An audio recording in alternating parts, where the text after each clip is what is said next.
L'équipe de France a réalisé une prestation de haut niveau en s'imposant 4-1 face à la Norvège lors de son dernier match de groupe de la Coupe du Monde.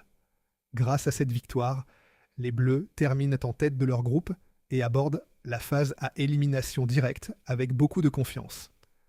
Nous sommes allés dans un bar où de nombreux supporters ont suivi la rencontre.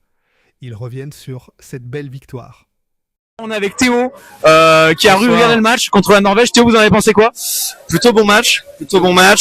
Première mi-temps assez intéressante, deuxième mi-temps comme prévu assez molle, on va dire. On sentait que la Norvège a mis l'équipe B.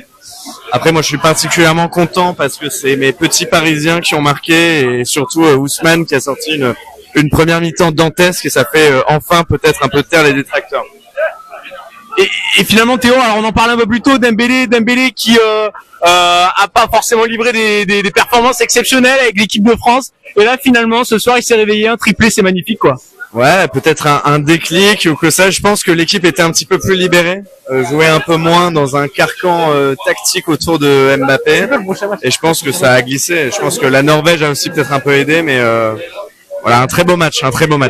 Et alors le prochain match, Théo, vous le sentez comment? La France, c'est bientôt là. Je ne sais pas quel est le tirage du coup. Je ne sais pas contre qui on va tomber. Et visiblement, dans tous les cas, on prend un tirage assez dur. Et alors un petit pronostic, c'est qui va gagner la Coupe du Monde, Théo, en 2026? Et j'espère que ça soit la France, mais je vois quand même l'Espagne, l'Argentine un peu au-dessus collectivement.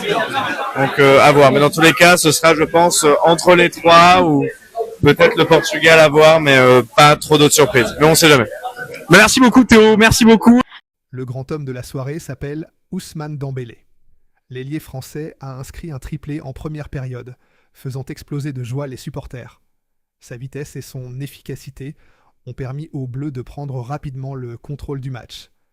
Retour dans le bar pour recueillir une nouvelle réaction après cette prestation exceptionnelle.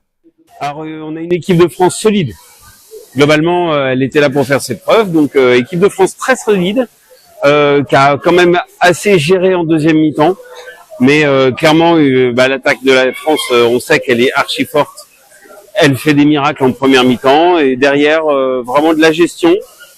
Pas forcément très apprenant comme match, mais la qualif est là, c'est canon. La Norvège a bien réussi à réduire le score en seconde période, mais cela n'a pas suffi. Les Français sont restés solides et ont inscrit un 4e but en fin de rencontre, confirmant leur domination. Cette victoire avait également une valeur symbolique. Les joueurs ont eu une pensée pour leur sélectionneur Didier Deschamps et ont expliqué vouloir lui dédier cette performance. Avant de conclure ce reportage, nous avons demandé aux supporters s'ils pensèrent que la France pouvait désormais aller au bout de la compétition. Juste super, on a adoré voir le triplé de Ousmane Dembélé. Je trouve aussi que c'est l'homme du match pour moi et le futur Ballon d'Or. Ousmane Dembélé, sans hésitation, Ousmane Dembélé. Ousmane Ballon d'Or et Ousmane Ballon d'Or, sans hésitation. France championne du monde pour la 3e fois. 3e étoile, il m'en manque une là ici. Ah, je vois bien Kylian briller en finale, moi. Peut-être un triplé de Kylian pour la finale, pourquoi pas. Avec cette victoire convaincante, l'équipe de France termine première de son groupe et se tourne désormais vers les 8e de finale avec de grandes ambitions. Les supporters espèrent désormais voir les Bleus poursuivre sur cette dynamique et rêvent au jeu d'un nouveau titre mondial.